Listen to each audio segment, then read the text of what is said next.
টুলুঙা নৈত বিপদ সংকুল যাত্ৰা জলেশ্বৰ লক্ষীপুৰ সংযোগী পথৰ কলাবাৰীত নাই দলং এখন পকী দলং অঞ্চলবাসীৰ দীৰ্ঘদিনীয়া দাবী প্ৰথমে কেইটামান দৃশ্যলৈ মন কৰক বোকা পানী গছকি নাওত উঠিছে এই সকল লোক ইয়াৰ পাছতে মেটেকাৰ মাজেৰে টুলুঙা নাওত ৰাইজৰ বিপদ সংকুল যাত্ৰা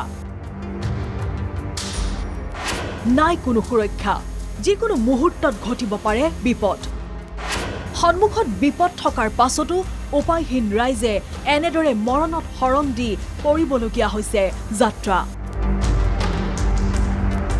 সুৰক্ষাহীনভাৱে এই নাওত বাইকো উঠাইছে একাংশই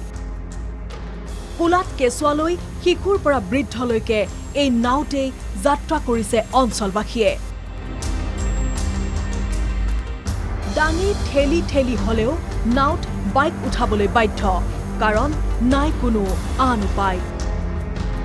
এখন দলং নথকাৰ বাবে ক্ষোভত ফাটি পৰিছে এগৰাকী টেট শিক্ষয়িত্ৰী আমাক নিযুক্তি দিয়াৰ আগতে বাট পথৰ অৱস্থা চাব লাগে চৰকাৰে সঁচাকৈ জমৰ যতনাই হয় আমি আজিতো বৰষুণ বুলি এটা এক্সকিউজ আছে যে বানপানী হৈছে বুলি কিন্তু বেলেগ সময়তো আমাৰ অহা যোৱা কৰিবলৈ বহুত বেছি কষ্ট হয় মানে ইয়াৰতো এইটো ৰাস্তাটো ভঙা আৰু তাততো ইয়াৰ পৰা যেনেকৈ যোৱা ৰাস্তাটো আছে সেইটো বহুত বেয়া চৰকাৰে ইয়াত আহিব লাগিব চাব লাগিব আমাক যেনেকৈ ইয়াতে নিযুক্তি দিছে নিযুক্তি দিয়াৰ আগতে এবাৰ চাব লাগিব যে ৰাস্তাৰ অৱস্থা কেনেকুৱা মানুহবিলাকৰ ঘৰত চাওক এতিয়া কেনেকৈ অহা যোৱা কৰি আছে নাওৱেদি যদি পৰি যায় যদি ল'ৰা ছোৱালী কিবা হৈ যায় কোনে ৰিস্ক ল'ব